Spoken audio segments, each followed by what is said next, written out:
हां बोल. ऑल क्रमांक 38मध्ये मी बोलत आहे की इथला रहिवासी मिनिमम 15 वर्षाचा आहे.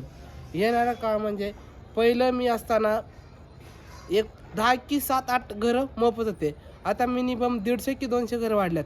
कारण की माणसाला रस्त्याचं गरज आहे, पाण्याचं गरज आहे, लाईटीचं गरज आहे. संपूर्ण सगळं व्यक्तीला सगळं हवं असतं. पण फक्त इथं समस्या म्हणजे पाण्याचं आहे. पाणी तर येतं आहे. फक्त काय राहिलं आहे, रस्ता, ड्रेनेज लाईन नाही. आता सांडपाणी माणसाने कुठं सोडणार? हे आलेलं सांडपाणी रस्त्यावर जाणार आहे. कुणाला न आपल्या सोसायटीमध्ये बोललं तरी त्यांना राग येतोय. कारण की खड्डे मारून किती दिवस ते 1-6 महिने खड्डा मारा, 6 महिन्यानंतर वर फुल होऊन पाणी रिटर्न रस्त्यावर पडतंय. लोकांनी मला विचारावं की लोकांचं तर त्यांचं सिच्युएशन असं आहे की पाणी कुठं सोडणार आम्ही? श्वास खड्ड्यामध्ये टाकलं तर मिनिमम 6 महिन्याच्या आतच श्वास खड्डा भरून निघतोय. कारण की सरकारला एकच विनंती आपल्याला कळकळायची, कोणत्याही नगरसेवक असला तरी ह्या भागामध्ये जे हनुमाननगरमध्ये एखादी व्यक्ती येऊन आपले काय समस्या असेल स्वतः डोळ्यांनी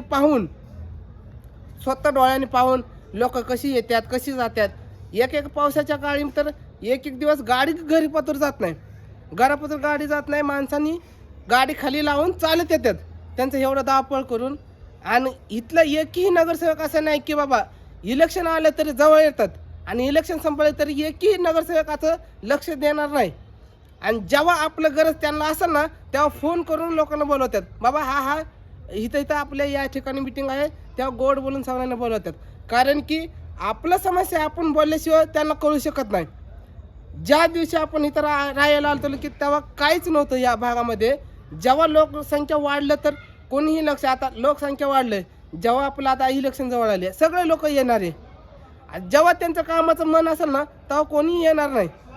आणि ज्या दिवशी हा रस्ता बघायला गेलं तर कुठलाही एकही रस्ता गाडी जाण्यासारखा नाही.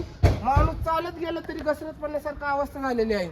कारण की पाण्याचं एवढं साठा लोट असतंय ना, कारण की त्यांना बोलू शकत नाही माणूस. कारण खड्डा मारून 6 महिने झाले तरी वरफुल होतोय.